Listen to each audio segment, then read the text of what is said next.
سنن ابن ماجہ کی روایت ہے حضرت ابو ہریرہ سے رضی اللہ تعالی عنہ قال قال رسول اللہ صلی اللہ علیہ وسلم اذا وقعت الملاحم بعث اللہ بعثا من الموالی هم اکرم العرب فرسا واجودہ سلاحا یوید اللہ بہم الدین، رواہ ابن ماجہ عن ابی ہریرہ رضی اللہ تعالی عنہ۔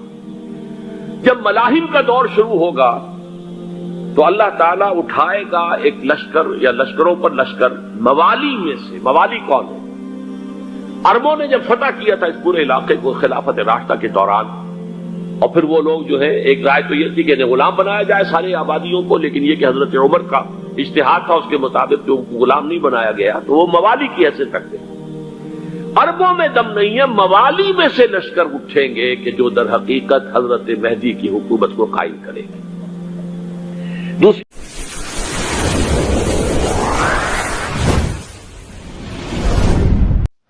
الحمد لله رب العالمين والصلاة والسلام على أشرف الأنبياء والمرسلين نبينا محمد وعلى آله وصحبه أجمعين۔ برادران اسلام، دینی اور ملی بھائیوں، دوستوں اور ساتھیوں، اللہ تبارک و تعالی مسلمانوں کو بصیرت عطا فرمائے اور عقل و خرد سے کام لینے کی توفیق عطا فرمائے، قرآن و سنت کے مطابق اپنی زندگی گزارنے کی توفیق عطا فرمائے۔ ان دنوں ایک ویڈیو ڈاکٹر اسرار کی بہت ہی زیادہ وائرل کی جا رہی ہے، اور اس کے پیچھے جو مقاصد ہیں اللہ تبارک و تعالی ہی جانتا ہے۔ البتہ ڈاکٹر اسرار نے جس چیز کو اپنا انکشاف قرار دیا ہے وہ کوئی انکشاف نہیں اور نہ کوئی ڈسکوری ہے، بلکہ منکر اور من گھڑت روایت کو انہوں نے لوگوں کے سامنے اس طرح سے پیش کیا ہے گویا ایک پیشن گوئی ہے۔ اسی وجہ سے بہت سے لوگ اچھل کود کر کہہ رہے ہیں کہ 16 سال پہلے جو ڈاکٹر اسرار نے پیشن گوئی کی تھی وہ آج پوری ہو رہی ہے، تو کیا یہ بات درست ہے؟ اس کا جواب یہ ہے کہ یہ سراسر بے بنیاد اور غلط بات ہے۔ سب سے پہلے جو ابن ماجہ کی روایت جو 4082 ہے، اس میں ہے کہ مشرق کی طرف سے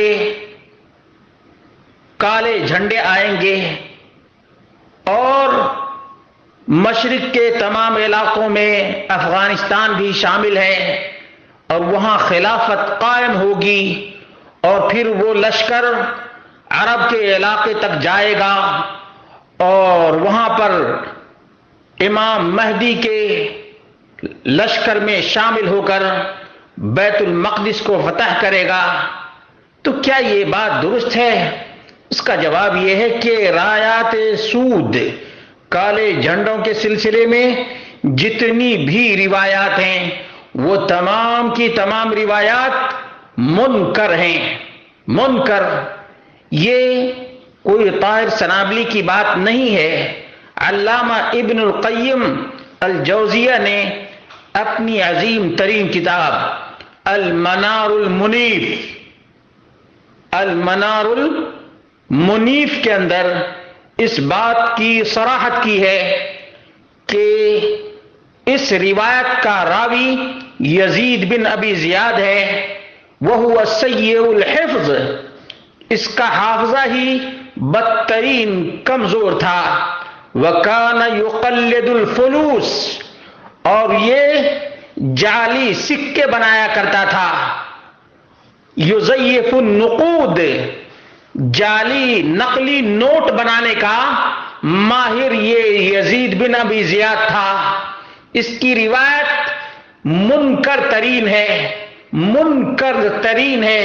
علامہ ذہبی نے کہا ھذا لیس بصحیح، یہ بالکل صحیح نہیں ہے، اور اس کو ڈاکٹر اسرار اس قدر اچھالتے ہیں گویا انہوں نے ایک نئی چیز کا انکشاف کیا ہے، جبکہ تذکرۃ الموضوعات میں علامہ پٹنی نے اس کو ذکر کیا ہے، اور علامہ ابن الجوزی نے الموضوعات جلد نمبر 2 صفحہ نمبر 39 پر ذکر کیا ہے۔ تو کیا ان علماء کو اس روایت کی خبر نہیں تھی کہ ڈاکٹر اسرار نے انکشاف کیا ہے؟ فلا حول ولا قوت الا باللہ۔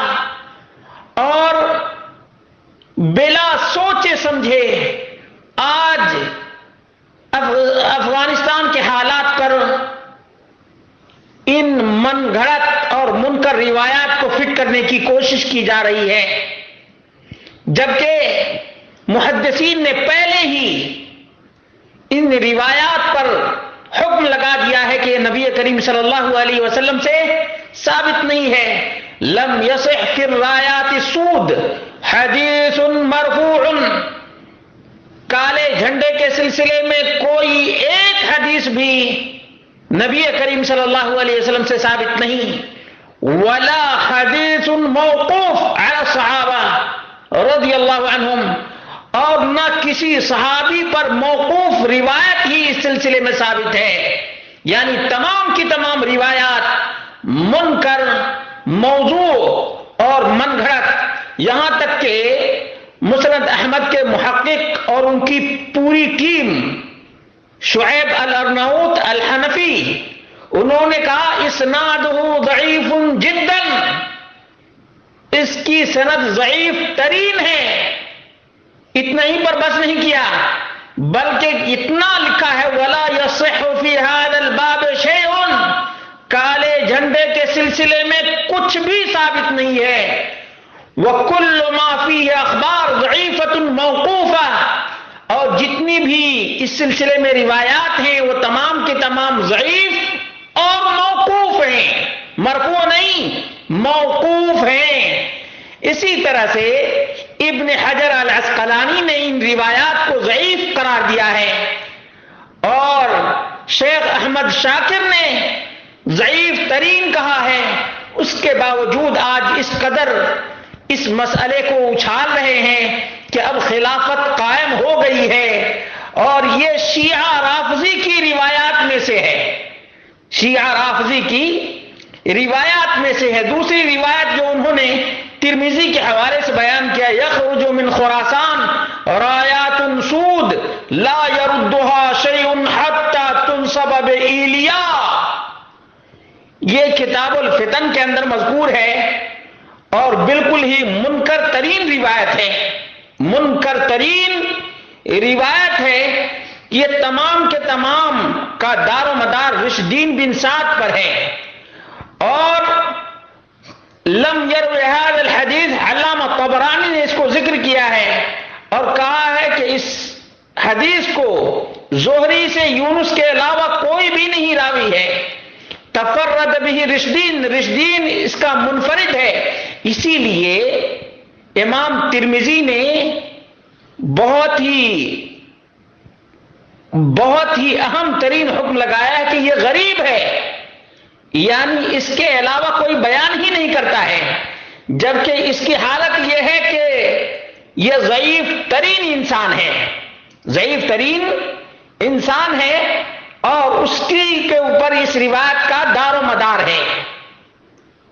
اور جب امام ترمذی کہیں غریب، وہی عبارت تعنی ضعف الحدیث عندہ، جب امام ترمذی کہیں کہ یہ روایت غریب ہے تو اس کا مطلب یہ ضعیف ہے۔ امام ترمذی کے حوالے سے ڈاکٹر اسرار نے جتنا بیان کر دیا ہے، کم سے کم یہ تو کہہ دینا چاہیے تھا کہ یہ روایت غریب ہے، غریب ہے، اور اس کا راوی ایک شیعہ بھی ہے۔ تو یہ سب بیان نہیں کر کے لوگوں کو خلافت، حکومت اور نہ جانے کیا کیا گل کھلا کر کے لوگوں کو یہ دکھائے کہ واقعتاً ایسی حکومت مشرق میں قائم ہو جائے گی۔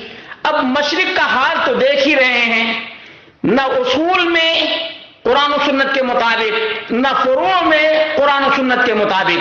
بس اللہ رب العالمین سے دعا کرتے ہیں کہ اللہ رب العالمین جذبات کے بجائے قرآن و سنت کے اصول کو سمجھنے کی توفیق عطا فرمائے۔ جو کچھ ڈاکٹر اسرار نے ضعیف روایت یا منکر روایت کے حوالے سے بیان کیا ہے اور جس کو لوگ آج پیشین گوئی کہہ رہے ہیں، واقعتاً یہ قرآن و سنت سے دوری اور علماء اور محدثین کے اقوال سے نابلد ہونے کی دلیل ہے۔ اس لیے نوجوانوں، اللہ رب العالمین سے ڈرو اور اس پیشین گوئی کو پیشین گوئی نہ سمجھو، بلکہ من گھڑت اور منکر روایت کا پرچار سمجھو۔